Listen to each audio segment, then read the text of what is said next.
Huy! Ang ganda naman ng halaman na to. Itanim natin to sa shallow tank natin. Hi guys, Vince here and welcome back to Drip. Mag-update tayo ng ating drip shallow tank. Dahil nga most ng mga halaman dito ay medyo dull na, yung iba medyo natuyo.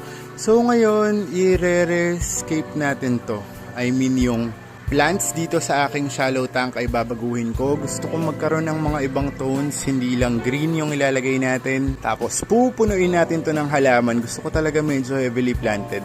So for aquatic plants, alam nyo na kung anong meron ako sa likod. Meron tayo dong mga bacopa and meron tayong mga Ludwigia repens. Yung mga rotalo ko kasi is medyo maliliit pa sila. Tapos dito naman, naalala nyo yung binili natin sa bangketa, yung turtle vine. Ito yung isa sa mga itatanim natin dito sa ating drip shallow tank.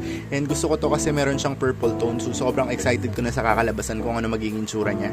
Uunahin ko muna yung mga bacopa and yung Ludwigia repens. Gusto ko merong naka-immerse na style na ganyan para maganda sila tignan. Yung mga ibang Ludwigia repens ay itatanim ko lang dito kung saan nababasa sila para tuloy-tuloy pa rin ang pag-absorb nila ng tubig. Gusto ko ng a little bit touch ng violet dito sa aking shallow tank. So itatanim natin tong mga turtle vine na to. And I'll just strategically place it dun sa mga pots na nakalagay dun sa likod ng aking shallow tank. Drip fam, I'd like to present to you ang ating shallow tank na tapos na. So ito na siya. Here's one side ng ating drip shallow tank. Naglagay ako ng mga turtle vine, naglagay ako ng mga bacopa, mayroong Ludwigia repens, halo-halo sila dyan. And ito naman dun sa kabila. So, ayan yung kabilang side. Very, very nice din.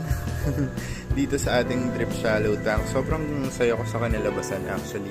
Tingnan natin siya ng malayuan. Ito po ang itsura ng ating drip shallow tank sa malayuan. Sobrang nice. Again, happy 100k sa ating lahat. I'm super happy and sana nagustuhan nyo rin. Kung meron pa kayong mga suggestions kung anong plants yung pwedeng ilagay, let me know in the comment section para matatanim natin yan really soon.